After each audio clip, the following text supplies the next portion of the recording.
Good evening everyone, कैसे हैं आप लोग?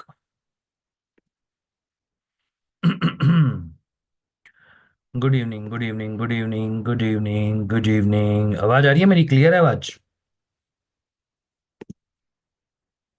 ठीक है।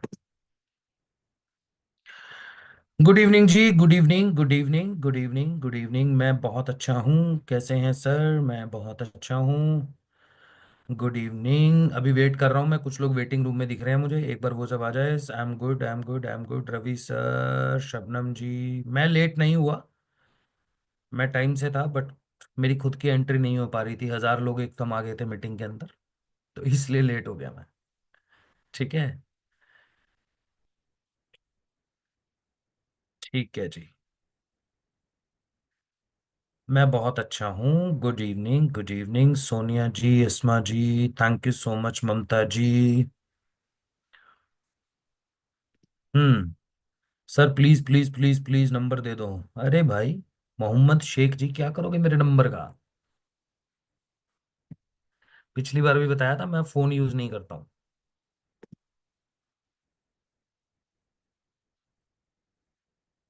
ठीक है।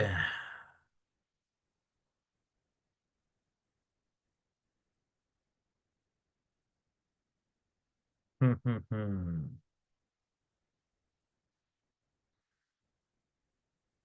ओके। ठीक है, ठीक है, ओके। स्टार्ट कर दें? हो गए सब लोग? ठीक है। सुशील कुमार जी, कैसे हैं आप? बढ़िया हो सर?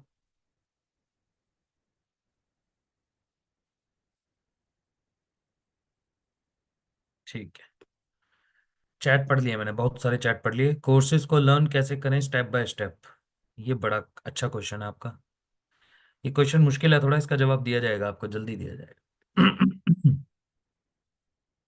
अभी सीख लेते हैं। आज का टॉपिक, पहले दो टॉपिक क्लियर है। पीडीएफ आई थिंक थोड़ा सा लेट आप लोगों के साथ शेयर हुआ होगा, बट आई थिंक मिल गया होगा। आप लोगों को मिल गया? सब लोगों को पीडीएफ मिल गया? जिनको नहीं मिला, कंटेंट ग्रुप में शेयर कर दिया गया होगा पीपीटी का पीडीएफ, तो आप लोग वहां से जाके देख सकते हैं। अभी के लिए पहले दो टॉपिक आई थिंक मुझे लगता है काफी हद तक क्लियर हो गए होंगे आप लोगों को।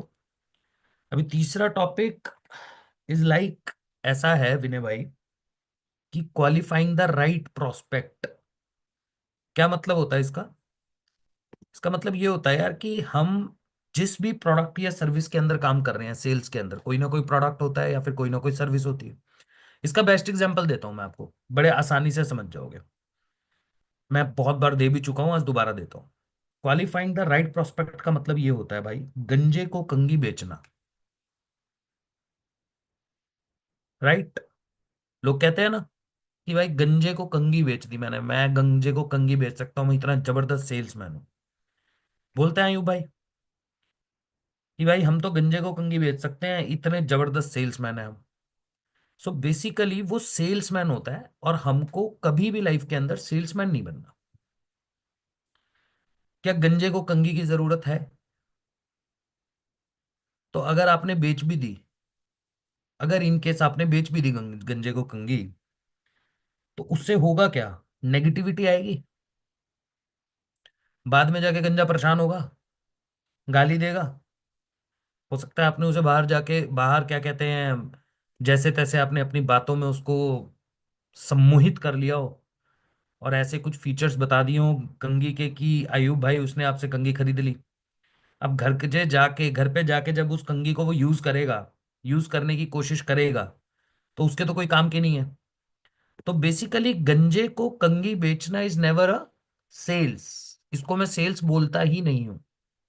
गंजे को किस चीज की जरूरत है? गंजे को तेल की जरूरत है। गंजे को ऐसे प्रोडक्ट की जरूरत है जिससे उसके बाल आ पाए। यानी उसकी एस्पिरेशन क्या होती है भाई, ये गंजा आदमी अगर है, तो उसकी एस्पिरेशन यही है ना कि मेरे बाल आ जाएं, कुछ ट्रीटमेंट ना करवाना पड़े, हेयर ट्रांसप्लांट ना करवाना पड़े, विग ना लगानी पड़े, नेचुरली अगर बाल आ जाए तो कितनी जबरदस्त चीज है। तो आपने अगर उसकी उस नीड को समझ लिया और उसको दे दिया वो प्रोडक्ट, और वो प्रोडक्ट उस पे काम कर गया, पहली चीज वो आपको बहुत सा बिजनेस देगा। खुद नहीं, ऐसे कितने लोगों का बिजनेस आपको लाके देगा। आपकी क्रेडिबिलिटी बिल्ड होगी, आपका ट्रस्ट बिल्ड होगा, और उसके बाद कंगी तो फिर अपने आप बिकी जाएगी। क्लियर हुआ? तो क्वालिफाइंग द राइट प्रोस्पेक्ट का मतलब यही होता है कि हम अपने प्रोडक्ट या सर्विस को जब भी काम करते हैं, जिस भी प्रोडक्ट या सर्विस में हम लोग काम करते हैं सेल्स इंडस्ट्री के अंदर शगुफ्ता मैम, तो हमें पता होना चाहिए कि सामने वाले इंसान को उसकी जरूरत भी है या नहीं है, या हम जबरदस्ती चेपने की कोशिश कर रहे हैं। इसी को स्टार्ट करता हूं आप लोगों के साथ। 1 मिनट का समय दीजिए मुझे, पीपीटी मैं खोल लेता हूं। हाँ जी, लीजिए आप लोगों के सामने पहला पॉइंट, सबसे जरूरी चीज होती है क्या नीड क्लियर है या नहीं है। सिंपल, जो मैंने आपको बताया अभी अभी, ये पहला ही पॉइंट है। आपको अपने भी प्रोडक्ट के अंदर, अपनी भी सर्विस के अंदर, आप एफिलिएट इंडस्ट्री में काम कर रहे हो, आप कोर्सेज के अंदर काम कर रहे हो, आप स्किल सिखाने का काम कर रहे हो, बट आप ये पता नहीं लगा पा रहे हो कि क्या एक्चुअल में उस कस्टमर को एफिलिएट मॉडल की जरूरत है, या फिर वो पर्सन एज एन फ्रीलांसर काम करना चाहता है, या फिर वो पर्सन निहारिका मैम कोई एक पर्टिकुलर स्किल को सीख कर अपनी लाइफ में, अपनी जॉब में इंप्लीमेंट करना चाहता है, या फिर वो पर्सन ऑलरेडी बिजनेस कर रहा है, ऑलरेडी बिजनेस कर रहा है, और उसके बिजनेस के अंदर उसको डिजिटल मार्केटिंग की नीड है जिसको वो खुद सीखना चाहता है। राइट? भाई मेरी बात को ध्यान से समझना, हमारा जो प्रोडक्ट है ना, हम जिस सर्विसेज के अंदर काम करते हैं, स्किल डेवलपमेंट की बात जब हम करते हैं सोनिया मैम, तो मैं हमेशा बोलता हूं वेबिनार के अंदर, आप एक स्टूडेंट हैं, आप जॉब पर्सन हैं, आप होम मेकर है, या फिर आप बिजनेसमैन है, ये 4 कैटेगरी, या फिर आप कुछ नहीं करते। तो बेसिकली ये जो पांचों कैटेगरी है, इससे बाहर का कभी कस्टमर होता नहीं। और मैं आपको बता देता हूं, इन पांचों की 5 कैटेगरी को हमारे प्रोडक्ट या सर्विस की जरूरत होती है। डिपेंड क्या करता है? डिपेंड करता है कि क्या आप उसकी नीड को आइडेंटिफाई कर पा रहे हो, क्या आप उसको समझ पा रहे हो कि उसको एक्चुअल में जरूरत किस चीज की है। हो सकता है बिजनेसमैन का बिजनेस अच्छा चल रहा है, ऑलरेडी 10 साल 15 साल से बिजनेस करता आ रहा है, कोई भी XYG कोई भी बिजनेस करता आ रहा है। उसने इंक्वायरी किया क्योंकि वो अपना इंस्टाग्राम पे अपने बिजनेस का ब्रांड बिल्ड करना चाहता है। भाई मेरा रेस्टोरेंट है झलक मैम, है ना, मैं अपने रेस्टोरेंट की रीच बढ़ाना चाहता हूँ इंस्टाग्राम के ऊपर। अब अगर मैं इंस्टाग्राम पे रीच बढ़ाना चाहता हूँ, तो हाउ टू ग्रो इंस्टाग्राम का कोर्स हमारे पास है, वीडियो एडिटिंग का कोर्स हमारे पास है, कंटेंट राइटिंग का कोर्स हमारे पास है, स्टूडियो सेटअप का कोर्स हमारे पास है। भाई क्या वो सारे कोर्स नहीं ले सकता? और फिर अगर हम उसे ये बात बोलें कि सर आपकी प्रॉब्लम का सॉल्यूशन तो मैंने दे ही दिया है, इसी के साथ साथ अगर आप हमारा कोर्स आगे किसी को रेफर भी कर देते हो, मतलब उस बंदे को लीड्स पे काम करने को नहीं बोला जाएगा, उस बंदे को हम ये नहीं बोलेंगे कि दिन में आप कस्टमर से बैठ के बात करके उसको वेबिनार में इनवाइट करो, हम उसे बोलेंगे आपकी रेफरेंस मार्केट के अंदर, भाई एक बिजनेसमैन का नेटवर्क कितना बड़ा होता है, अच्छा खासा नेटवर्क होता है ना, और बिजनेसमैन के नेटवर्क में बिजनेस के तरह के ही लोग होंगे। तो अगर उसे आपने फायदा दिलवा दिया, अगर आपने उसकी नीड को क्लियर कर दिया, आइडेंटिफाई कर दिया, प्रॉब्लम को सॉल्व कर दिया, तो हो सकता है वो आपके प्रोडक्ट को आगे रेकमेंड कर दे, सर्विस को रेकमेंड कर दे। और उसको अगर हमने बोला कि सर अगर आप हमारी सर्विस को रेकमेंड करते हो तो कंपनी आपको उसके ऊपर भी कमीशन देती है, हमने उसको एफिलिएट नहीं समझाया। हमने कहा कि बस अगर आपने हमारी प्रोडक्ट सर्विस को रेकमेंड कर दिया आगे किसी को, और वो भी कब किया, जब आपको फायदा हुआ, जब आपको अच्छा लगा, जब आपको सीखने में बढ़िया लगा, तब आपने अगर किसी को आगे जाके वो रिकमेंडेशन दे दिया, तो डेफिनेटली आपको उसका भी लगभग 70-75% कमीशन आएगा। आप बताओ, अब कस्टमर ये कहेगा कि भाई इसने पहले मेरी प्रॉब्लम को समझा था, इसने पहले मेरी नीड को समझा, तब जाके उसने मुझे अपनी प्रोडक्ट या सर्विस को पिच किया। इसको बोलते हैं एक प्रॉपर कंसल्टेंट, इसको बोलते हैं proper sales person, consultative sale की जिसकी मैं बात करता हूं। इसलिए हमेशा जब भी किसी कस्टमर से बात करो तो सबसे जरूरी चीज होती है नीड क्लियर है या नहीं। राइट? क्लियर है? आगे बढ़े। दूसरा, डिसीजन मेकर है क्या वो? हम ये बहुत बड़ी गलती करते हैं, बहुत ही बड़ी गलती करते हैं। इसमें बेस्ट एग्जांपल दो होते हैं आपके पास, पहला हाउसवाइफ और दूसरा स्टूडेंट। ये दो ऐसे पर्सन है जहां पे डिसीजन मेकर वो है ही नहीं, यानी पैसा उनके पास से आना ही नहीं है। बट हम किसको कन्विंस करने में लगे हैं पैसे के लिए? हम उन्हीं को ही कन्विंस करने में लगे हुए हैं। भाई टीचर्स को देखा है कभी? स्कूल गए हो, स्कूल कुछ पेरेंट्स होंगे, स्कूल गए हैं, स्कूल में कोई एक्टिविटी हो किसी प्रकार का, कोई फॉर एन एग्जाम्पल उनको बुक्स बेचनी है, या कोई अपना सर्विस बेचना है, कोई एक्टिविटी बेचनी है, तो पेरेंट्स के पास मैसेज जाता है कि नहीं जाता है, या कोई ट्रिप जा रहा है, it is not about permission, it is about, उनको पता है डिसीजन मेकर कौन है, स्टूडेंट नहीं है। हम अगर स्टूडेंट को टारगेट करेंगे तो स्टूडेंट हाँ कर देगा, नो डाउट, स्टूडेंट तो कर ही देगा ना, हाँ भैया ट्रिप पे जाना है, हाँ जी जाना है, सबके साथ जाना है, घूमने जाना है। बट पैसा कहां से आएगा? पैसा तो पेरेंट्स के पास से आएगा ना। तो पीटीएम के अंदर जब पेरेंट्स टीचर मीटिंग होती है तो वहां पे वो ट्रिप जो है उसको पिच किया जाता है कि कुछ ऐसा ट्रिप होगा, आपके बच्चे को एक्सपोजर मिलेगा। बच्चा तो हाँ है, बच्चे की तो हाँ है ऑलरेडी, बच्चे को तो उसको पिच करना ही नहीं है। तो सेम उसी तरीके से जब आप एक स्टूडेंट को हमारे वेबिनार के अंदर, हमारे बिजनेस मॉडल के अंदर, हमारे कंपनी के बारे में बताते हो ना भाई, तो स्टूडेंट तो हाँ कर ही रहा है, बट स्टूडेंट का ना करने का रीजन क्या है? स्टूडेंट के ना करने का रीजन है कि वो डिसीजन मेकर नहीं है। इसका सॉल्यूशन क्या होना चाहिए?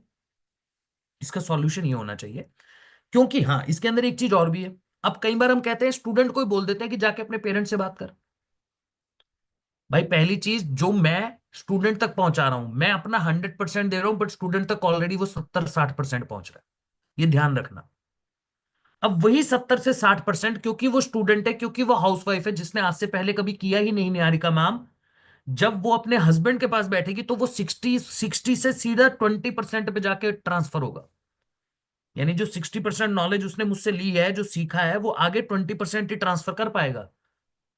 यानी सामने वाला इंसान जिसको उसने समझाया, जिसने ऑलरेडी मेरा वेबिनार अटेंड करा है, वो 20% ही समझा पाएगा, जिसकी वजह से ना हो जाता है। होना क्या चाहिए? अच्छा, कहां से पैसा कहां से मिल सकता है? पेरेंट्स से मिल सकता है, कोई दिक्कत नहीं है, पेरेंट्स को सेशन में बिठाओ। अगर आप सीरियस हो, आप करना चाहते हो, आप नहीं समझा पा रहे हो, आप क्लैरिटी नहीं दे पा रहे हो, आप कन्विंस नहीं कर पा रहे हो, कोई दिक्कत वाली बात नहीं है। आप अपने हस्बैंड को हमारे सेशन में लाके बिठाओ, उनको समझ आएगा कि ये प्लेटफॉर्म एक हाउसवाइफ के लिए कितना अच्छा है। उनको समझ आएगा, आपके पेरेंट्स को समझ आएगा कि कैसे आप स्किल सीख सकते हो, और आज के टाइम पे स्किल की डिमांड है। जब उनके पेरेंट्स बैठेंगे ना, 80-90% काम आपका डन हो जाएगा। जब आपके होम मेकर का हस्बैंड बैठेगा ना यहाँ पे, हाउसवाइफ का हस्बैंड, तो 70-80% काम डन हो जाएगा। बट हम डिसीजन मेकर आइडेंटिफाई ही नहीं करते। और इन केस ये भी मैं आपको बता देता हूं, जब आप किसी को वेबिनार अटेंड करवा लेते हो, आप किसी को क्लैरिटी दिलवा लेते हो एग्जाम्पल के तौर पे, और वो डिसीजन नहीं ले रहा होता, तो मेरे हिसाब से ये क्वेश्चन भी पूछ लेना चाहिए कि सर क्या डिसीजन मेकर आप ही हो? क्या पैसा आपको ही देना है, या पैसा कहीं और से लेना पड़ेगा आपको, या फिर पैसा अपने हस्बैंड से पूछना पड़ेगा, या पेरेंट से पूछना पड़ेगा? जब आप ये क्वेश्चन सामने से पूछ लेते हो, वो आपको बता देगा, वो आपको रीजन बता देगा, फिर आपको सॉल्यूशन मिल गया। बट हम डिसीजन मेकर को भी आइडेंटिफाई करते ही नहीं है, इसीलिए बार बार बोलता हूं, डिसीजन मेकर को हमेशा आइडेंटिफाई करो कि क्या वो सही डिसीजन मेकर है भी या नहीं है। तीसरा, सबसे इंपॉर्टेंट, पैसा है क्या उसके पास? क्या पैसा है उसके पास? बजट है उसका इतना? एक स्टूडेंट है, या फिर एक कोई भी ऐसा पर्सन है जिसका बजट ही नहीं है, जिसके पास पैसा ही नहीं है, बिल्कुल पैसा नहीं। ये वो वाली बात हो जाती है, कभी कभी हम लोग क्या करते हैं कि आपको फोन लेना है, आपका बजट 20,000 का है, आप दुकानदार के पास गए, पर दुकानदार आईफोन से नीचे दिखाई नहीं रहा। दुकानदार कह रहा है जी इससे बढ़िया फोन ही कोई नहीं है, आईफोन से बेहतर फोन कोई नहीं है, इसी का कैमरा बढ़िया है, इसी का स्टेटस सिंबल अच्छा है सर, मार्केट के अंदर और कोई फोन एग्जिस्ट नहीं करता। पर सामने वाला जो पर्सन है ज्योति मैम, वो बंदा 20,000 से ऊपर बजट ही नहीं लगा सकता। अगर वो थोड़ा सा उसको स्ट्रेच भी करेगा तो 20 को 25 ले जाएगा, 20 को 1,20,000 पे तो नहीं लेके जा सकता ना। एग्री कर रहे हो? भाई 20,000 वाली चीज अगर बंदा खरीदने आया है, शगुफ्ता मैम आप दुकान पे जाते हो, एक बजट लेके जाते हो, आपको एक साड़ी खरीदनी है, एग्जाम्पल है, आप एक घर से तो सोच के जाते हो ना, मुझे इतना बजट एक्सपेंड करना है, मुझे इतना ही बजट खर्च करना है, 3,000 4,000 5,000, पर सामने वाला बंदा 50,000 से नीचे की कोई साड़ी नहीं दिखा रहा, तो क्या आप उससे साड़ी लोगे? सेम हमारे बिजनेस में होता है।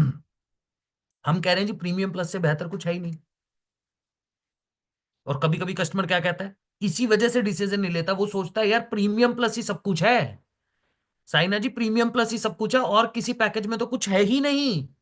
यानी हम अपने ही प्रोडक्ट की वैल्यू को इतना डाउन कर देते हैं कि प्रो पैकेज नाम की तो कोई चीज ही नहीं है, क्योंकि प्रीमियम प्लस में आपको पता है हमारा 14,500 आएगा, और कस्टमर को बार बार क्या बोलते हैं, सर आपका भी इतना ही कमीशन बनेगा, आपको सारे कोर्सेज मिलेंगे। भाई वैल्यू क्रिएशन करना या किसी को फोर्सफुली बाकी की चीजों की वैल्यू गिराकर दूसरी वैल्यू को दिखा देना, वो कभी भी सही नहीं होता। Me as a customer, me as an affiliate, अगर मैं काम करूंगा, अगर वो पर्सन 22,000 नहीं इन्वेस्ट कर सकता, मैं 16 पे जाऊंगा। 16 नहीं कर सकता, मैं 11,800 पे भी जाऊंगा। वो 11,800 नहीं कर सकता, मैं 7 पे भी जाऊंगा। वो 7 भी नहीं कर पा रहा, मैं 3540 पे भी जाऊंगा। और अगर वो भी नहीं कर पा रहा, तो मैं 1699 पे भी जाऊंगा। ट्रस्ट में, ये मैंने पहले भी बताया था। क्यों? यार 1699 वाला बंदा सिस्टम में तो आ गया ना, सिस्टम का पार्ट बन गया ना आपके। 1699 रुपए देके उसको लॉग इन आईडी पासवर्ड मिला है ना। वो जब मेरी ट्रेनिंग अटेंड करेगा, वो कुछ ऐसे सेशंस अटेंड करेगा जहां से उसे समझ आएगा कि यस प्रीमियम प्लस करना चाहिए, तो हो सकता है 1 महीने बाद अपग्रेड कर जाए। या फिर काम करते करते उसने लीड पे काम कर लिया 1699 देके, अगर उसने लीड पे काम कर लिया और उसकी प्रीमियम प्लस की क्लोजिंग आ रही हुई, उस दिन तो उसको समझ आ ही जाएगा कि मुझे प्रीमियम प्लस कर लेना चाहिए, फिर वो कहीं से भी पैसा अरेंज कर ही लेगा, और तब वो 22,000 रुपए पे कर देगा। तो आपका तो नुकसान नहीं हुआ ना। उसने अपग्रेड करा तो भी तो आपको पैसा तो 14,500 एक बार आया और 1,000 पहले आया था, तो टोटल तो 15,500 आ गए।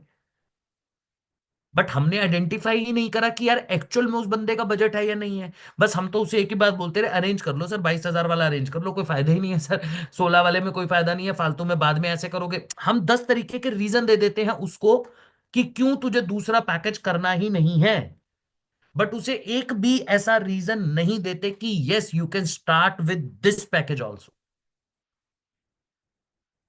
फर्स्ट ऑप्शन इज पहले 7 दिनों के अंदर आप इसको अपग्रेड कर सकते हो। अगर नहीं कर पाए सर, कोई दिक्कत नहीं है, थोड़ी बहुत अर्निंग करके यही सोच लेना कि 11,800 एक बार चले गए, अगर 7 दिन के बाद करते हो तो 22 कर लेना, बाद में कर लेना, 1 महीने बाद, 2 महीने बाद, 3 महीने बाद, 4 महीने बाद कर लेना।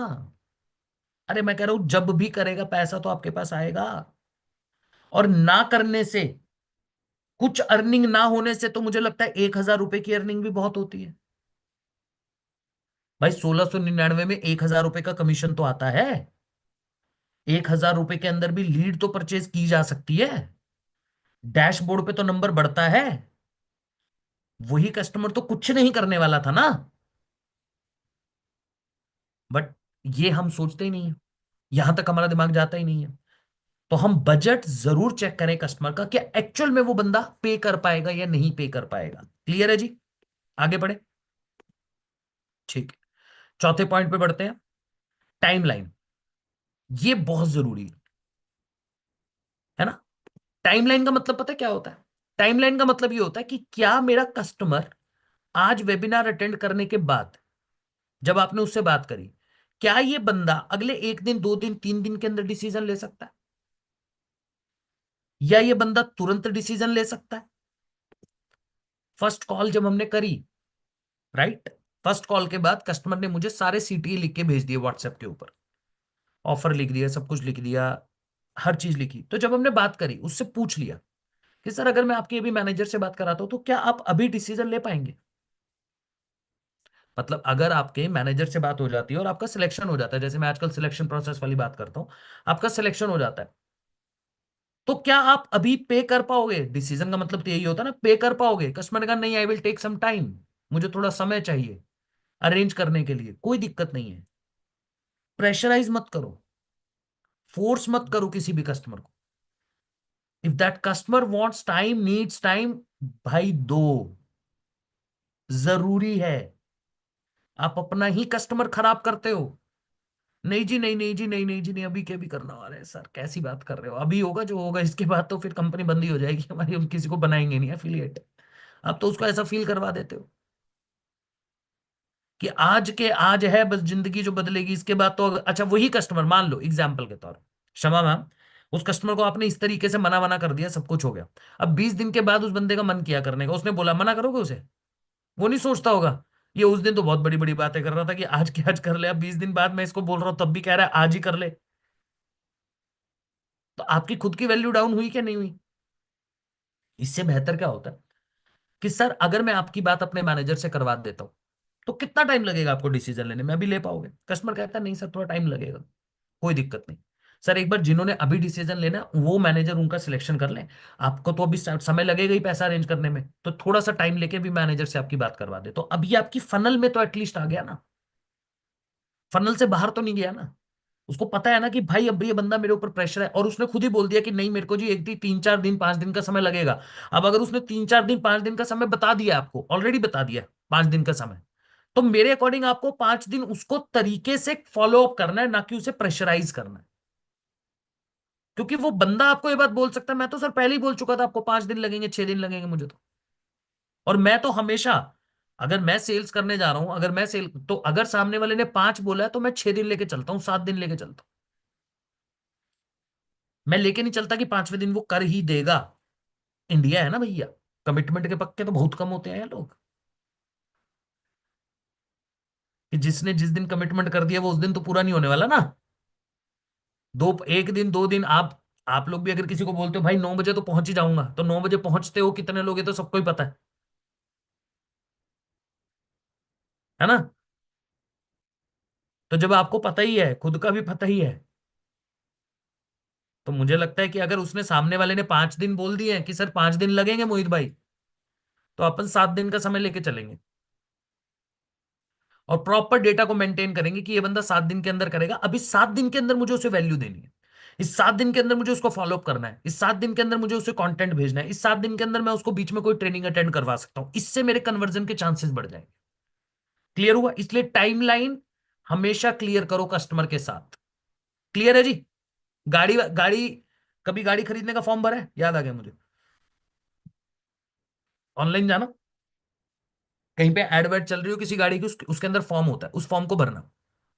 उसमें क्वेश्चन होता है when you are planning to buy, within this month. अब मतलब विद इन दिस मंथ, इसी मंथ के अंदर खरीद लोगे, या आने वाले 3 महीने में, या 6 मंथ, या थोड़े टाइम बाद, उसके अकॉर्डिंग वो आपको कॉल करेंगे। आप फॉर्म भर के देखना फॉर्म। आप बोलना जी मेरा इमीडिएट प्लान है, सुबह आपके पास ऑफिस खुलते ही 10 से 11 बजे के बीच बीच में कॉल आ जाएगा किसी ना किसी उस पर्टिकुलर ब्रांड से। आपने लिखा 3 महीने, वो भी थोड़ा शांति से, अभी अभी 3 महीने वो आपको पता है। अब आपने अगर 1 साल लिखा हुआ है ना, तो बड़े आराम से आपके पास कॉल आएगा। कोई 3 महीने वाले को 1 महीने तक ला सकते हैं। वो क्यों ला सकते हैं? सर इस महीने ऑफर है, इस महीने ये फायदा है, इस महीने ये फायदा है। तो हो सकता है 3 महीने वाले को 1 महीने तक लाना पॉसिबल भी है, और कहीं ना कहीं प्रैक्टिकली ईजी है। 1 साल वाले को 1 महीने पे लाना मुश्किल हो जाता है। तो वो उसी के अकॉर्डिंग काम करते हैं, उनकी साइकोलॉजी यही है। तो उनके फॉर्म में ये पर्टिकुलर क्वेश्चन हमेशा मेंशन मेंशन होता है, तो इसका मतलब टाइमलाइन ही है ना। उन्होंने पहले से ही आपसे कंफर्म कर ली टाइमलाइन। तो हम भी अपने बिजनेस के अंदर वो टाइमलाइन को हमेशा कंफर्म कर सकते हैं। क्लियर है जी? टाइमलाइन क्लियर है या नहीं है? आगे बढ़े? चलिए आगे बढ़ जाते हैं फटाफट से। पेन पॉइंट, ये तो सबको हमेशा बोलता हूं कि अगर पेन पॉइंट नहीं पकड़ोगे, पेन पॉइंट का मतलब भैया दर्द कहाँ है, दिक्कत क्या है, परेशानी क्या है, प्रॉब्लम क्या है, एक्चुअल पेन पॉइंट क्या है। स्टूडेंट का पेन पॉइंट जरूरी नहीं है कि पैसा ही होगा। स्टूडेंट का पेन पॉइंट यह भी हो सकता है कि मेरे को फ्यूचर में अपने फ्यूचर को सिक्योर करना है। स्टूडेंट का पेन पॉइंट यह भी हो सकता है उसका एक ड्रीम कॉलेज है जहां पे उसको पढ़ाई करनी है, ठीक है, बट उस ड्रीम कॉलेज के अंदर उसके पेरेंट्स उतनी फीस जो है उसकी वो अफोर्ड नहीं कर सकते। वो इसलिए आपके पास आके पैसा कमाना चाहता है। राइट? हर किसी का पेन पॉइंट अलग अलग हो सकता है, और अगर मुझे एक पर्टिकुलर कस्टमर का पेन पॉइंट पता है, तो मेरे लिए सेल्स करना 100 टाइम्स इजी है as compare to pain point ना पता होने पे। बिकॉज जब भी कोई ऑब्जेक्शन देगा मैं उसको उसका पेन पॉइंट याद दिलाऊंगा। वो मुझे जब भी कोई ऑब्जेक्शन देगा, जब भी मुझे बोलेगा पैसा नहीं है, दिक्कत है, परेशानी है, तो मैं उसको याद दिलाऊंगा सर तो क्या आपको लगता है जो आप अभी कर रहे हो उससे आप उस चीज को अचीव कर लोगे? बार बार बार बार पेन पॉइंट याद दिलाऊंगा उसको। और वो बार बार जब वो दर्द होता है ना, तो वो डिसीजन लेने पे मजबूर हो जाता है इंसान। इसलिए पेन पॉइंट का पता होना बहुत जरूरी है। जैसे मान लो एक होम मेकर ने कहा मेरा सपना है मुझे घूमने जाना है, एक कंट्री में घूमने जाना, मान लो एस्पिरेशन है, ये सबसे बड़ा सपना होता है मुझे लगता है होम मेकर का, अगर जिनके पास घर नहीं होता तो घर लेना है, अपना घर होना चाहिए। राइट, वो एक एस्पिरेशन हो गया किसी की, है ना। घर, ड्रीम हाउस, ऐसा घर चाहिए, मतलब इस तरीके का, चाहे एक छोटा घर हो, घर होना चाहिए। तो एस्पिरेशन पता चल गई, पेन पॉइंट क्या है, घर लेना है। अब वो कह रही है नहीं नहीं, मैं तो पैसा अरेंज नहीं कर पा रही हूँ, मेरे से तो नहीं हो पा रहा, मैं कहीं से, तो उसको क्या बोला? आपको लगता है कि जो आप कर रहे हो उसके अकॉर्डिंग अगर आप करते रहोगे तो आप कभी लाइफ में घर ले पाओगे? कहेगी नहीं। और क्या लगता है कि अगर आप हमारे साथ काम करके मेहनत करके कुछ कमा लो तो आप घर ले पाओगे, आप और आपके हस्बैंड मिलके? कहेगी हाँ। तो फिर क्यों नहीं ले रहे हो डिसीजन? क्योंकि अब आप उसे, आपको आपको उसका पेन पॉइंट पता है। तो जब जब आपको सेल्स के अंदर किसी भी इंसान का पेन पॉइंट पता होगा, तो आप उसको फ्यूचर का वो जो उसका पेन पॉइंट है उसको अभी के लिए उसकी करंट सिचुएशन का पेन पॉइंट दूर कर पाओगे। और जब वो पेन खत्म हो जाएगा तो उसको रिलीफ फील करवा पाओगे। Are you getting my point? कि कैसा लगेगा, विजुलाइज करवा पाओगे कि भाई ये दर्द जब खत्म हो जाएगा तो तेरी जिंदगी के अंदर कितनी खुशियां आ जाएंगी, है ना। जैसे डॉक्टर के पास जाओ ना, तो डॉक्टर क्या कहता है, इंजेक्शन इंजेक्शन लग रहे होते हैं, तो डॉक्टर बोलता है ना, एक बार ये ठीक हो गया तो ये सब इंजेक्शन इंजेक्शन का दर्द अपने आप भूल जाओगे, क्योंकि अभी ये बीमारी ठीक करना जरूरी है, तो 3 4 इंजेक्शन लग भी रहे हैं तो कोई दिक्कत नहीं है। सेम उसी तरीके से इंसान के साथ भी ऐसा ही है भाई। वो जो पेन पॉइंट है उसको जब आप दिखाओगे कि देखो ये जो हमारा प्लेटफॉर्म है, एक तो पहला आपका ये पेन पॉइंट को खत्म कर रहा है, दर्द खत्म हो रहा है। दूसरा, जब ये पेन पॉइंट खत्म हो जाएगा, जब ये प्रॉब्लम आपकी लाइफ की खत्म हो जाएगी, तो समझो आप कितनी रिलैक्स लाइफ होगी। तो वो उसको विजुलाइज भी कर पाएगा, फील भी कर पाएगा, फील फेल्ट फाउंड हमेशा बताता हूं। तो जब आप इसको करोगे तो डेफिनेटली जो आपका है प्रॉब्लम जो है कस्टमर के साथ, वो उस चीज को समझेगा भी और डिसीजन ले पाएगा। अगला पॉइंट क्या है हमारे पास? अथॉरिटी चेक करना। ये तो सिंपल है, जैसे मैंने आपको पहले बताया, डिसीजन मेकर की तरह ही है अथॉरिटी चेक करना, कि भाई ये बंदा ऑथोराइज भी है या नहीं है। सिंपल, ये चीज ना बहुत जरूरी है सेल्स के अंदर, हम लोग करते नहीं है, स्टूडेंट के पीछे भाग रहे हैं पागलों की तरह। वो कह रहा है जी मैंने तो पैसे ही अपने यहाँ तो पेरेंट्स से लेना है या फ्रेंड से लेना है या किसी से लेना है, उसके बाद पैसे ही नहीं है ना। ये तो आप भी समझदार हो ना, अगर 15 20 साल का बंदा कोई आपके साथ आ रहा है, या 20 प्लस भी है, जो जॉब नहीं कर रहा है, स्टूडेंट ही है, कॉलेज स्टूडेंट है, तो उसके पास भी पैसा नहीं है ना, पॉकेट मनी कितना ही मिलता है उसको, कितना ही पैसा उसको मिलता है, तो उसके लिए तो पूर्वा में दिक्कत ही है ना डिसीजन लेना। बट हम उसी के पीछे भाग रहे हैं, अथॉरिटी चेक ही नहीं कर रहे हैं क्या ये ऑथोराइज भी है या नहीं है डिसीजन लेने के लिए। भाई उसके तो पेरेंट्स ऑथोराइज है। बायजूस वाले ने जितनी भी सेल करी, घर जाके सेल करी, पेरेंट्स के सामने बैठ के, बच्चे को कोई बेच दिया, पता था 80 हजार रुपए बच्चा कोई पे करेगा। भाई बायजूस ने 80 हजार रुपए का कोरोना के टाइम पे अपना कोर्स बेचा, बढ़िया एकदम, ऑनलाइन क्लासेस बेची, कोर्स बेचा। तो उसने किसी बच्चे को बेचा क्या? प्रोडक्ट बच्चे के लिए था, बेचा किसको? पेरेंट्स को। डिसीजन मेकर कौन था? पेरेंट्स। एरिया बड़ा सेंसिटिव था। कोई भी पेरेंट्स अपने बच्चे के फ्यूचर के लिए हमेशा कंसर्न्ड होता है, हमेशा। राइट, अभी अभी क्या है कि बेबी केयर प्रोडक्ट आने लगे हैं, हेल्थ के प्रोडक्ट आने लगे हैं बच्चों के। राइट, कि 6 साल के बच्चे को शुगर नहीं देते, जैसे 6 साल तक, सॉरी 6 महीने तक, एक्सट्रीमली सॉरी, 6 महीने तक के बच्चे को कुछ नहीं खिलाते हैं। तो उस 6 महीने तक के इंटरवल के लिए प्रोडक्ट्स आ गए हैं, कि आप अपने बच्चे को ये दे सकते हो, ये दे सकते हो, प्रोटीन सप्लीमेंट्स आ गए हैं, कुछ विटामिन वाले प्रोडक्ट्स आ गए हैं जिसको आप दूध के अंदर मिला के दे सकते हो, इस तरीके के प्रोडक्ट्स आ गए हैं, मैंने देखे हैं, अभी रिसेंट में देखता हूँ मैं, ठीक है, मैं इस तरीके की मार्केट को R&D करता रहता हूँ। तो उनका जो टारगेट है ना, वो पेरेंट्स है। 6 महीने का बच्चा कैसे डिसीजन ले लेगा? 6 महीने का बच्चा तो डिसीजन नहीं लेने, तो इस हिसाब से तो उनका प्रोडक्ट कौन लेगा? पेरेंट्स लेंगे। तो एरिया बड़ा सेंसिटिव है, तो जो एड दिखा रहे हैं ना उसके अंदर उस बच्चे का यूज कर रहे हैं, कि ये देखो, ये इवन मैं आपको बताता हूँ, एक बड़ा ही बड़ा सिंपल प्रोडक्ट है, नॉट, मैं इससे निकल जाता हूँ, बच्चों के diaper. Right, rash free diaper आने लगे, जो कि बड़े कॉस्टली हैं आज के टाइम पे, कुछ ऐसे कॉटन बेस्ड डायपर डायपर निकाले हैं उन्होंने बच्चों के लिए, कि जो बिल्कुल रैश फ्री हैं। बट वो जब एड दिखा रहे हैं, वो जो पर्टिकुलर एड बना रहे हैं, उसमें वो दिखा रहे हैं कि कैसे ये जो डायपर है वो आपके बच्चे के लिए हार्मफुल हो सकता है, रैशेस डाल पेरेंट्स देखते हैं। मैंने एक एक एड चलाया था, उसका मैंने एक बार ट्रेनिंग के अंदर दिखाया था, CCTV था आई थिंक, आयुब भाई होंगे तो सीसीटीवी का एक बार मैंने दिखाया था, सीसीटीवी का एडवर्टीजमेंट था वो, सीसीटीवी वालों ने किया था ऐसा। CP Plus, sorry not CCTV, हाँ सीसीटीवी मतलब CP Plus. Let me show you some ad, just a minute, आपको समझ आ जाएगा। एक मिनट दीजिएगा, अगर मुझे वो मिल जाता है तो मैं आपको एक एडवर्टीजमेंट दिखाता हूँ, आपको समझ आ जाएगा।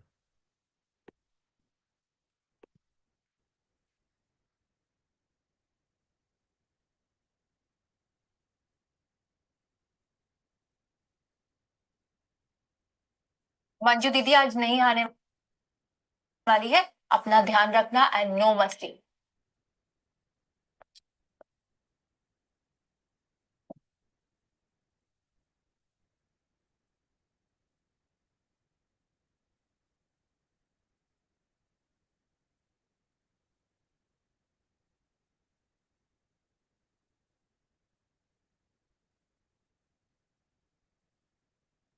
एक मिनट दीजिएगा मुझे, मुझे वो एड सर्च करना है, तो आपको थोड़ा सा आइडिया लगेगा।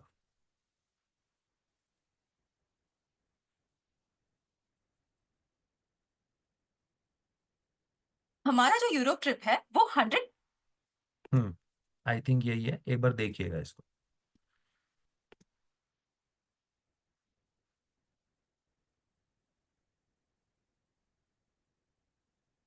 पर्सन कंफर्म है। हफ्ते में एक यूरोपियन ट्रिप शेड्यूल करने वाला स्विट्रस है ना, हमारा ट्रैवल पार्टनर। चोनू की मम्मी ऑफिस गई है, खीर बना के गई है। खाएगा चोनू, खीर खाएगा? आ, आ, आ, आ। Finish last. ओ फिनिश। कमला कमला कमला, वो देख, ऊपर वाला सब देख रहा है। सोनू खीर खा। हाँ? सोनू खाएगा? CP Plus HD security cameras. कुछ समझ आया? सीपी प्लस ने अपने पर्टिकुलर प्रोडक्ट को बेचा कैसे? सीपी प्लस ने बताया कि भाई जब आप घर पे नहीं होते, आप उसकी टेक केयर के लिए किसी को रख के जाते हो, उस बेबी की टेक केयर के लिए, बट क्या उसकी जो केयर है वो एक्चुअल में हो रही है? इसके अंदर बहुत गहरी चीज छुपी हुई थी ना। जो भी पेरेंट्स देख रहे होंगे जिनके घर पे मेड्स होती होंगी, या एक उन्होंने मेड रखी होगी जो टेक केयर के लिए, जिनके पेरेंट्स वर्किंग होते हैं खासकर, आप ये समझो आप, है ना, जिनके बच्चों का ख्याल कोई और रखता है जो कि फैमिली मेंबर नहीं है, तो ये कितना सेंसिटिव एरिया है। जैसे ही किसी पेरेंट्स ने ऐड देखी हो, उसने अरे भाई कैमरा लगाना बड़ा जरूरी है, अब कैमरा लगाना तो किसका लगाए, अरे सीपी प्लस का लगा लो यार। माल बिक गया।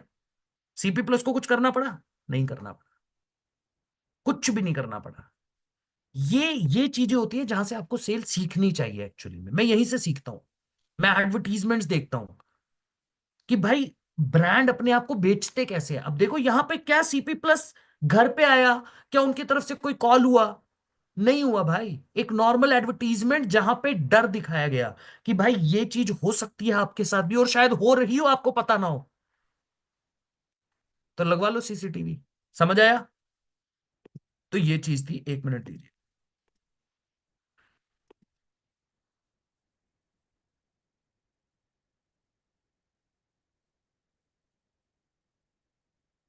हम्म।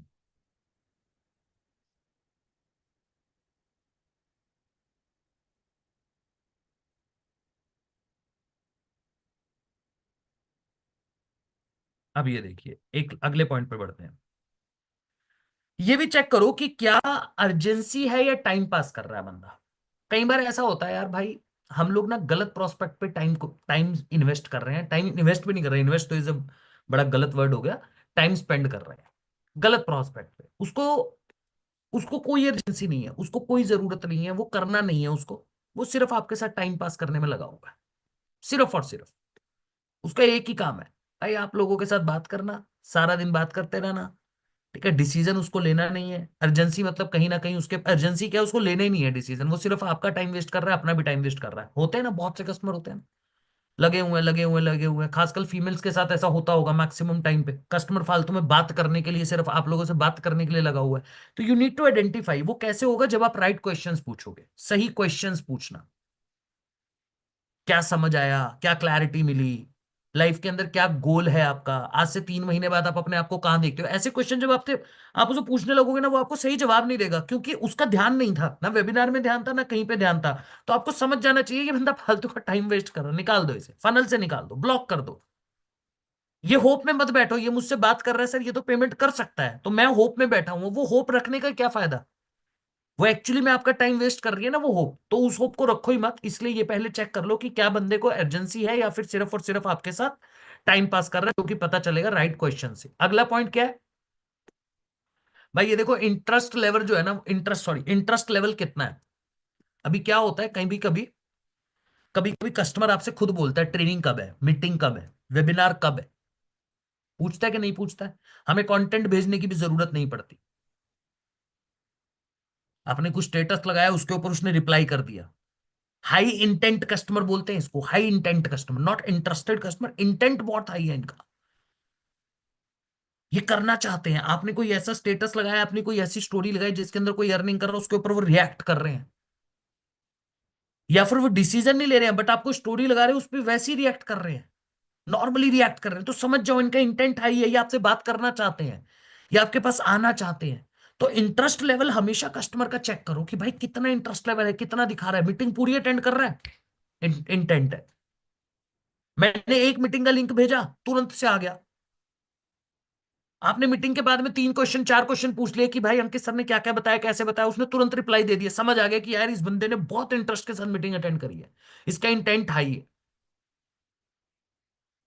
आज अंकित सर ने क्या सीटीए दिया था, मतलब क्या कॉल टू एक्शन था, बंदा हर कॉल टू एक्शन पे रिप्लाई कर रहा है। मतलब मैं बोल रहा हूं आई कैन, आपके पास आई कैन आ रहा है। मैं बोल रहा हूं जी आपके पास, कस्टमर को बोल रहा हूं आप ऑफर लिखो, ऑफर लिख रहा है, रेडी लिखो, रेडी लिख रहा है। इंटेंट हाई है, इंटरेस्ट हाई है भाई, पूरी मीटिंग अटेंड कर रहा है, बड़ा फोकस्ड होकर मीटिंग अटेंड कर रहा है, क्लैरिटी है इस बंदे को कि हाँ मुझे करना है, तभी तो मीटिंग अटेंड कर रहा है बार बार।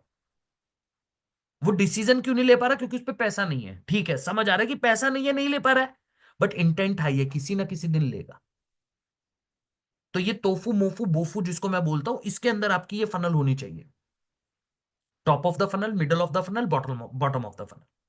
तो ये बॉटम ऑफ द फनल वाले लोग होते हैं जो करेंगे, आज नहीं तो कल करेंगे, कल नहीं तो परसों करेंगे, हो सकता है मंथ एंड में कोई ऑफर आ जाए तब कर ले भाई, करेंगे क्योंकि इंटेंट बहुत हाई है, इंटरेस्ट बहुत हाई है। क्लियर हुआ, ये चीज क्लियर है सबको। तो इंटरेस्ट लेवल कितना कैसे पता चलेगा, जब हम बात करेंगे उससे, और कुछ अपने हिसाब से भी। ये देखो, कंपेटेबिलिटी विद प्रोडक्ट, यानी कि ये वही चीज है जो मैंने फर्स्ट में बताया। मैं आपको रिलेट करके कैसे समझा रहा हूं, प्रोडक्ट और सर्विस। पहले तो आपको ये समझना है, सबको पता है ना कि we are not into the product industry, we are into the service industry. हम सर्विस प्रोवाइडर है, नॉट प्रोडक्ट। हमारा कोई प्रोडक्ट नहीं है, हम सर्विस ही देते हैं, सिखाते हैं, है ना। तो भाई देखो, पहले तो ना ये समझना, कंपैटिबल का मतलब ऐसा हो गया कि अगर एक बिजनेसमैन, एग्जाम्पल के तौर पे कोई एक बिजनेसमैन है, उसका मैन्युफैक्चरिंग का काम है, कुछ भी मैन्युफैक्चर करता है वो, तो जो मशीन है क्या वो उसकी रिक्वायरमेंट को पूरा कर रही है जिसको वो खरीद रहा है, राइट। इवन बड़ा इजी, बड़ा उससे भी इजी लेके चलता हूँ, वो थोड़ा कॉम्प्लिकेटेड हो जाएगा, अदरवाइज आपका काफी डीप में चला जाएगा।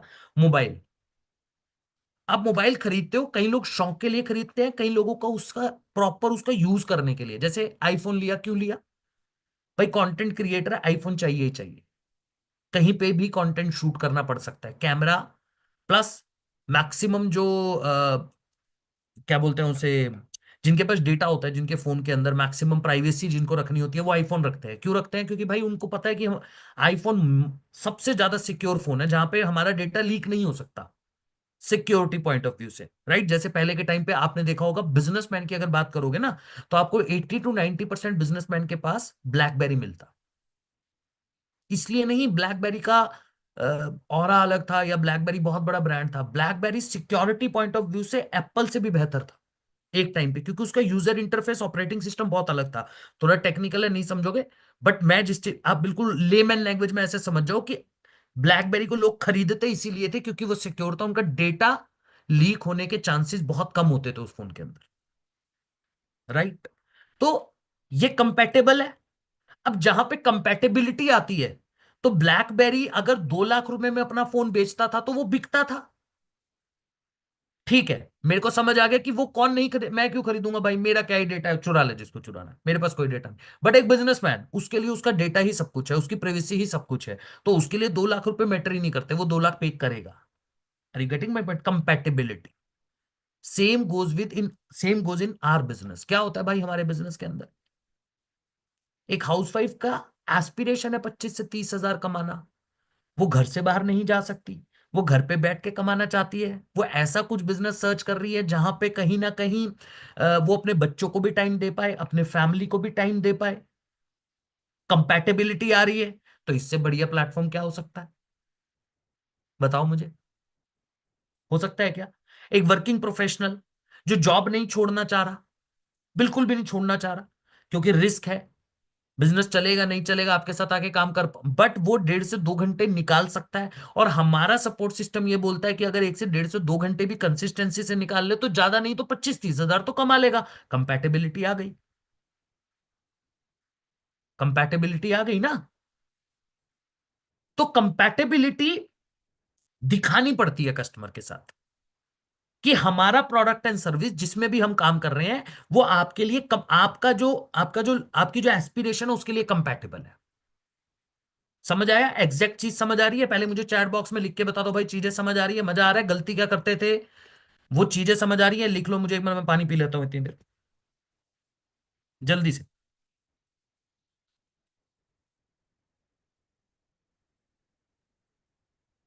मजा आ रहा है कि नहीं आ रहा है ये बताओ, ये चीजें सीखी थी पहले कहीं?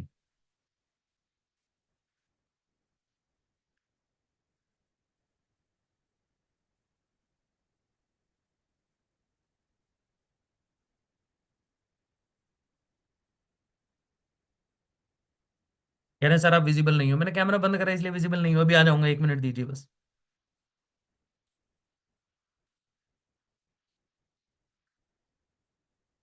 बहुत बढ़िया,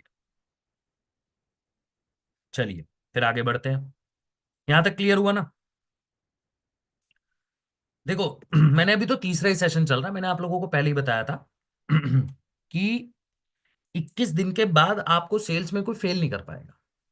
इसके नोट्स बना लिया अगर आपने, चीजें सीख ली और 1-2 बार रिपीट उसको देख भी ली।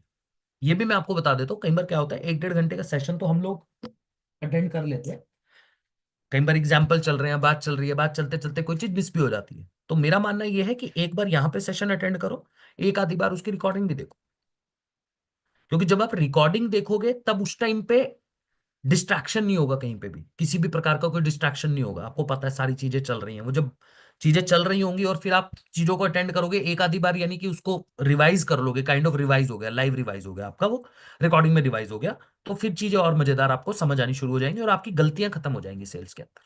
ठीक है जी, कंपैटिबिलिटी समझ आ गया? आगे बढ़े। पास्ट बाइंग बिहेवियर इसको बोल सकते हैं। इसमें ना देखो, अपने प्रोडक्ट एंड सर्विस से अगर आपने जोड़ना है तो जोड़ सकते हो, it is for the overall industry, कि मैक्सिमम जो सेल्स पर्सन होते हैं या फिर जो बिजनेसमैन होते हैं या फिर जो जिनके शोरूम्स होते हैं, प्रोडक्ट्स होते हैं, वो बिहेवियर चेक करते हैं कस्टमर का, है ना। जैसे बैंक वाले भी देखते हैं कि भाई ये बंदा कितने बैंक से ट्रांजेक्शन करता है, लोन देते हैं तो पास्ट बिहेवियर चेक कर लेते हैं, हर चीज के अंदर ही बिहेवियर चेक होता है, पास्ट बिहेवियर चेक होता ही होता है। कि ये मेरी दुकान पे पिछली बार आया था तो क्या परचेज करके गया था, कि सिर्फ ड्रामे करने आया था, फालतू में देखने आया था, घूम के चला जाता है, खरीदता नहीं है। अगर एक एक बार किसी दुकान पे बार बार आप जाओगे पर कुछ खरीद के नहीं लाओगे तो उसे चेहरा तो याद हो ही जाता है ना, कि ये सिर्फ घूमने आता है भाई, ये विंडो शॉपिंग वाला बंदा है, देखेगा चला जाएगा, देखेगा चला जाएगा, देखेगा चला जाएगा। तो पास्ट बिहेवियर चेक करता है सेल्स पर्सन और उसी इंटरेस्ट के साथ फिर वो आपको चीजें दिखाता है। अब एक दुकान है जिसके पास आप जाते हो, हर बार कुछ ना कुछ खरीद के लाते हो, तो आपका चेहरा देखते ही उसका चेहरा खिल जाता है सामने वाले, अरे भाई आ गया अपने वाला कस्टमर, तो लेके ही जाएगा, है ना। ये अपने एफिलिएट से मैं आपको हट के समझा रहा हूं थोड़ा सा। सेल्स इंडस्ट्री के अंदर ये चीज होती है कि सामने वाला जो पर्सन होता है, सेल्स पर्सन होता है, जैसे अभी मैं अपना बताऊं तो मेरे को हुंडई वाले के शोरूम पे जाऊंगा तो हुंडई वाला कह रहा है ये तो मुझसे ही गाड़ी लेगा क्योंकि इसने मुझसे पहले लिया हुआ है और इसको एक बार जो चीज बताओ ये समझ जाता है, ले लेता है।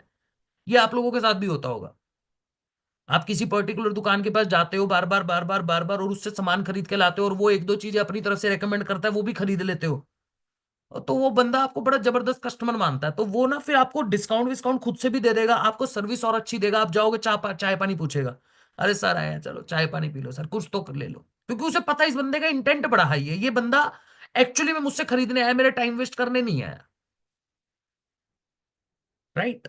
और अगर मैं अपने बिजनेस की बात करूं तो डिपेंड करता है कि कस्टमर क्या कहते हैं, वेबिनार कैसा अटेंड कर रहा है, वेबिनार के बाद कैसा रिप्लाई कर रहा है, इन चीजों पे ही हम डिपेंड मतलब देख सकते हैं, क्योंकि पास्ट, क्योंकि हमारा प्रोडक्ट क्या है, हमारा प्रोडक्ट रीयूजेबल वाली चीज है नहीं ना, बार बार बिकता नहीं है, वन टाइम परचेज ही है हमारा प्रोडक्ट। तो हम लोग यहाँ पे पास्ट बिहेवियर चेक नहीं कर सकते कस्टमर का। राइट। तो हम फॉलोअप के टाइम पे थोड़ा बहुत पास्ट बिहेवियर चेक कर सकते हैं कि पिछली मीटिंग के बाद इसने क्या रिस्पॉन्स दिया था, ऐसा किया था। बट आज सच पास्ट बिहेवियर वाला जो पॉइंट आता है वो मैक्सिमम आपके फिजिकल बिजनेस के अंदर आता है। राइट। या फिर उस बिजनेस के अंदर आता है जहां पे जो कस्टमर है, जो जिसके पास जो कस्टमर खरीद रहा है प्रोडक्ट को, वो बार बार खरीदने वाला प्रोडक्ट है हमारे पास। क्लियर है? ठीक है जी, आगे बढ़ते हैं।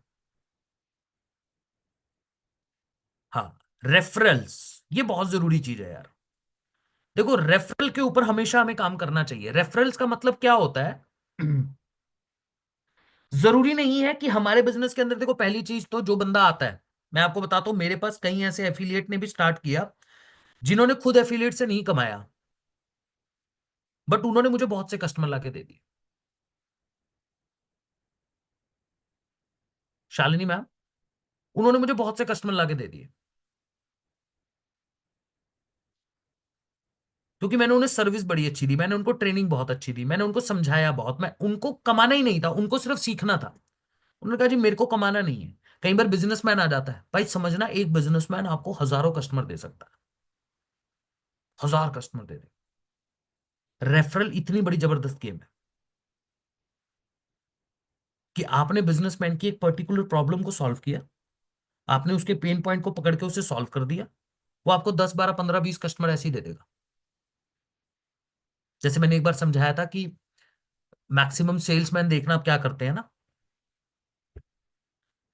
एक दुकान पे गए प्रोडक्ट बेचने के लिए, ठीक है, और बंदा कह रहा है जी मुझे तो जरूरत नहीं है, मुझे तो जरूरत नहीं है, मैं तो नहीं लूंगा, मेरी दुकान पे तो ये काम नहीं आता। तो अच्छा सेल्समैन वहां से ना उठ के नहीं आएगा सुधीर भाई। अच्छा सेल्समैन पता है उसे क्या कहेगा? सर आपको नहीं लेना, 4 5 लोगों के नंबर ही दे दो, मेरा ही थोड़ा भला कर दो, है ना। अब वो 4 5, वो कहता है चल भाई ठीक है, क्या ही जा रहा है कि चल, ये 4 5 लोग, बिजनेसमैन के पास इतने बंदे हैं, इतने बंदे हैं, आपको पता है कितने, कितना बड़ा नेटवर्क होता है, वो कहता है चल मेरा क्या ही जा रहा है, ये ले भाई 4 5 बंदे। अब दिमागदार आदमी क्या करे? मान लो मैं सुधीर भाई के पास गया, मैंने सुधीर भाई को कहा भाई 4 5 बंदों के नंबर दे दो। अब 4 5 जो सुधीर भाई ने नंबर दिए होंगे, ऑब्वियसली वो बंदे सुधीर भाई को जानते होंगे, जिनके नंबर सुधीर भाई ने मुझे दिए होंगे, वो बंदे वही होंगे ना जो सुधीर, ऐसे तो नहीं सुधीर भाई ने उठा के किसी के भी नंबर दे दिए होंगे। अब मैं उनकी दुकान पे जाके क्या बोलूंगा? अरे मुझे सुधीर भाई ने भेजा है। सुधीर भाई कह रहे थे कि आपको इनकी जरूरत है, मैं सुधीर भाई के नाम पे वहां पे माल बेच के आ जाऊंगा। और सामने वाले बंदे को किसका रेफरेंस दिया मैंने? सुधीर भाई का। सेम हमारे केस के अंदर क्या हो सकता है? कस्टमर आया, बिजनेसमैन आया, वो खुद हमारे लिए, उसके लिए ये सर्विस बनी ही नहीं है, उसके लिए प्लेटफॉर्म बना ही नहीं है। राइट। क्या वो आपको 5 से 10 लोगों के नंबर दे सकता है जिनको ऐसे प्लेटफॉर्म की जरूरत है?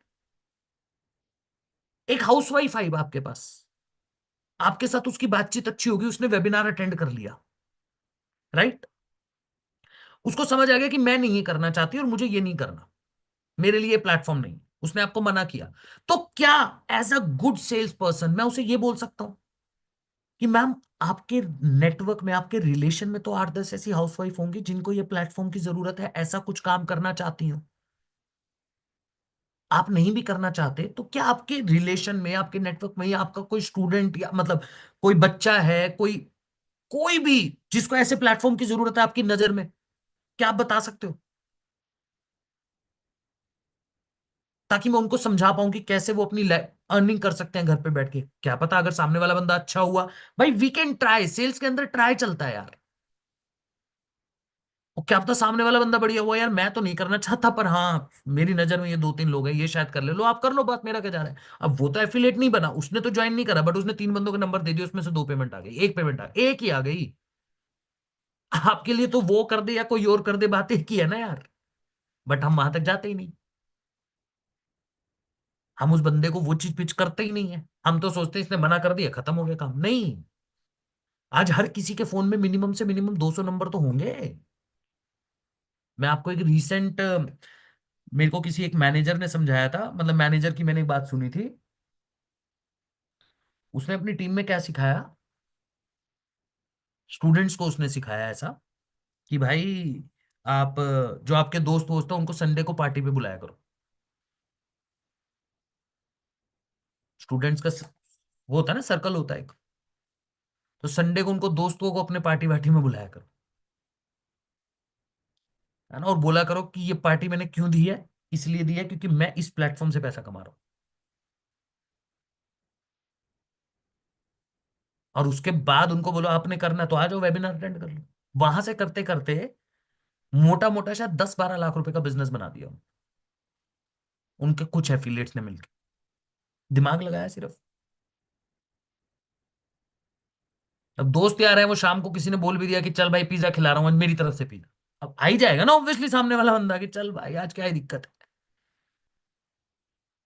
पिज्जा खिलाते खिलाते बंदे को बता दिया मैं तो यहां से कमा रहा हूँ, ऐसे ऐसे सीख भी रहा हूँ और दे रहा हूँ। तुमको करना है, तुम भी वेबिनार अटेंड कर लो।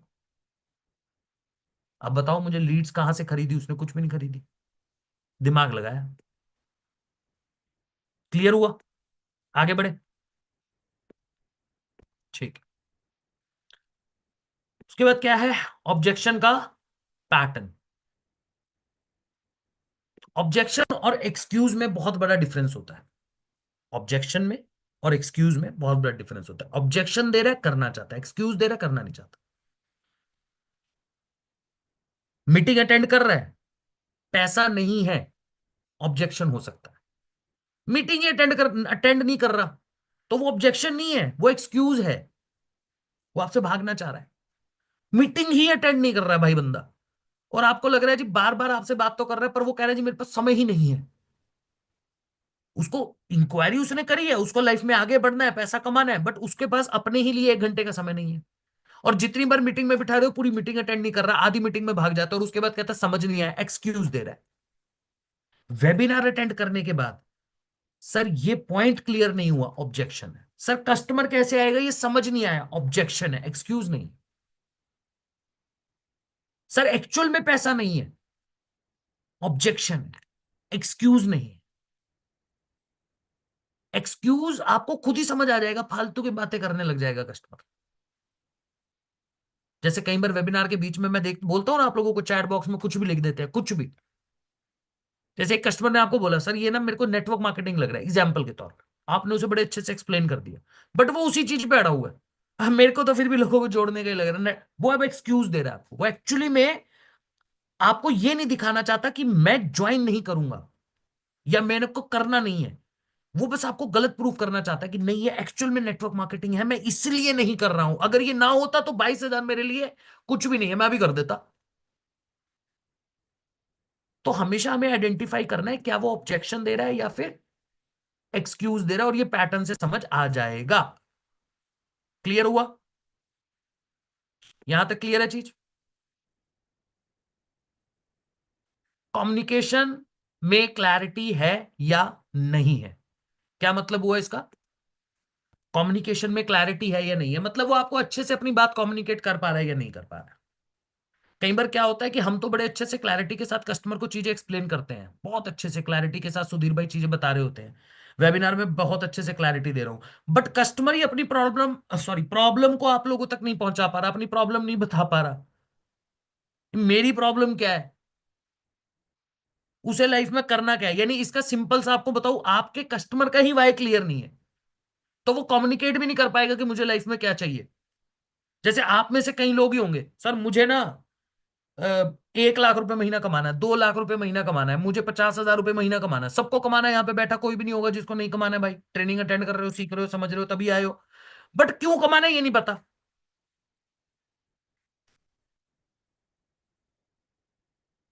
या कमाने के बाद मुझे किस तरीके से अपने बिजनेस को ऑपरेट करना है ये मुझे पता नहीं है, बस कमाना है जी। बस मेरे को लाइफ के अंदर 2 लाख कमाना है, मुझे 5 लाख कमाना है।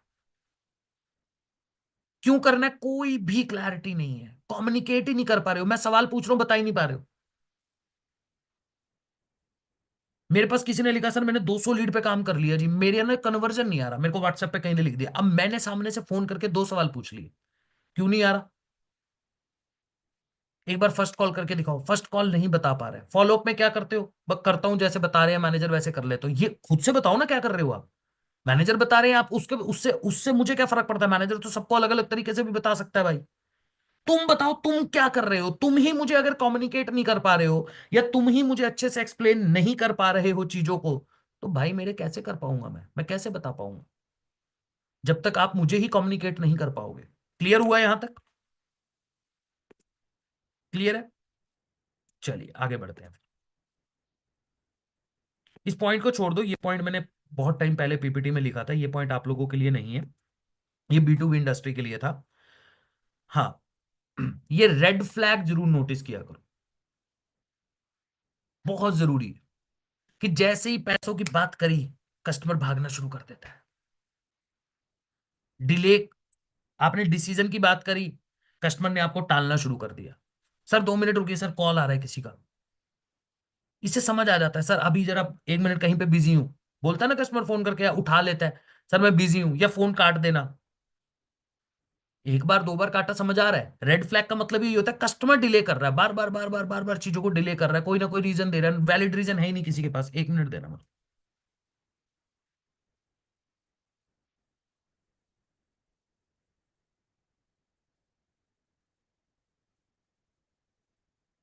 एक मिनट।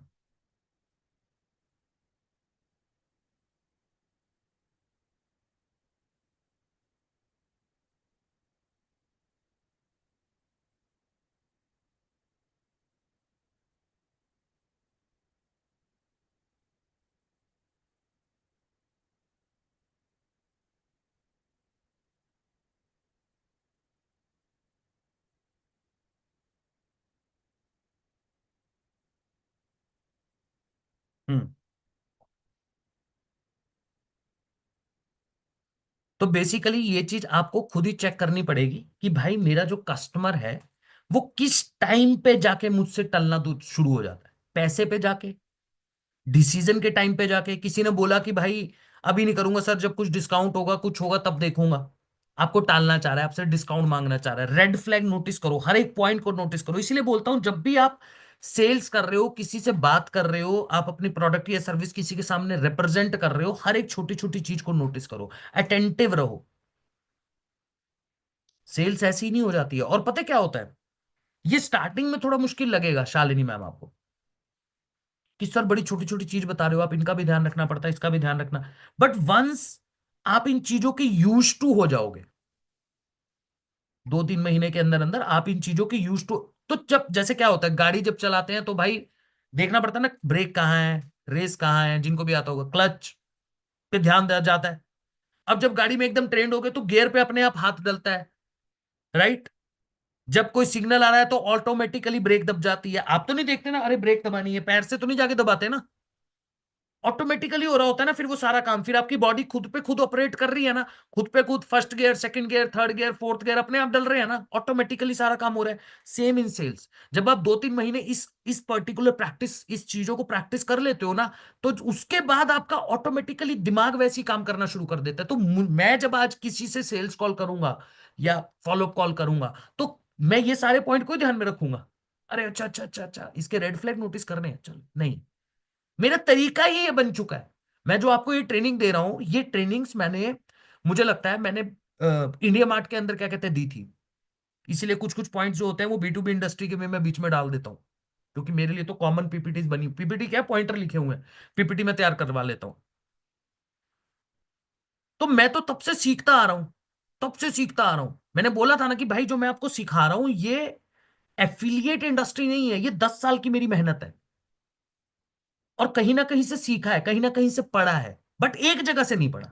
मतलब मैं आपको ये नहीं बोल सकता कि भाई आप इस बुक को जाके पढ़ लो तो आपको आपको इस बुक से ये पॉइंट मिलेगा, इस बुक से ये पॉइंट मिलेगा। तो मैंने 25-30 बुक पढ़ ली, तब जाके ये निकल के आया कंटेंट। फिर 25-30 वीडियोस देखी, 25-30 लोगों से, 12-15 लोगों से सीखा, तो ये प्रॉपर ओवरऑल चीजें बन के आई।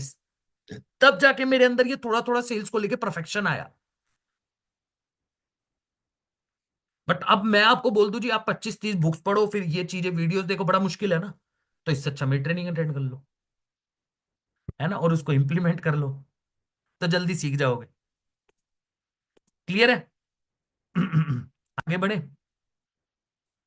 आगे तो फिर खत्म ही हो गया बस पॉइंट, आगे यहीं तक था। 1 मिनट।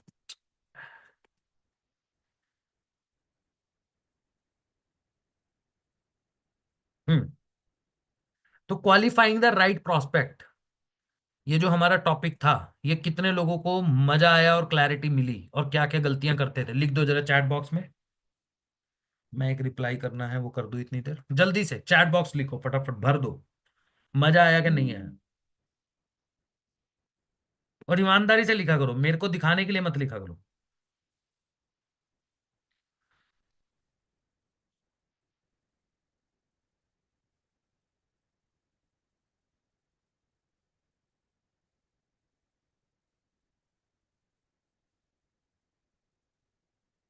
बहुत बढ़िया। सेल्स सीरीज में जो चीजें हैं वो सीखने में मजा आ रहा है एकदम। और ये सीखने के बाद क्या इंप्लीमेंट कर रहे हो रहा है इंप्लीमेंटेशन। और जब इंप्लीमेंट कर रहे हो तो आपको रिजल्ट में कुछ चेंजेस दिख रहे हो खुद से, कॉन्फिडेंस कन्विक्शन खुद से बड़ा हुआ है ना। ठीक है, चलिए बहुत बढ़िया। तो कल हमारा बूट कैंप है, ठीक है, ये मैं आप लोगों को बता देता हूँ। कल दिन में 2 बजे बूट कैंप होगा, तो मैक्सिमम कस्टमर को आप इनवाइट कर सकते हो। दिन में 2 बजे बूट कैंप होगा, और उसके बाद मंथ क्लोजिंग तो जबरदस्त करनी है, तो इसलिए बार बार बोलता भी हूँ, दोबारा बोल देता हूँ कि भाई मैक्सिमम लीड कंजप्शन टिल 27 या 8 तक कर लो आप लोग। ठीक है, सेल सीरीज का अगला जो एपिसोड है that will be on Monday. कल नहीं होगा, मंडे को होगा। कल क्लोजिंग करो बैठ के बढ़िया से, ठीक है। और मंडे को जो है वो हमारा नेक्स्ट टॉपिक होगा। टॉपिक आप लोगों को पता होगा, लिखा होगा।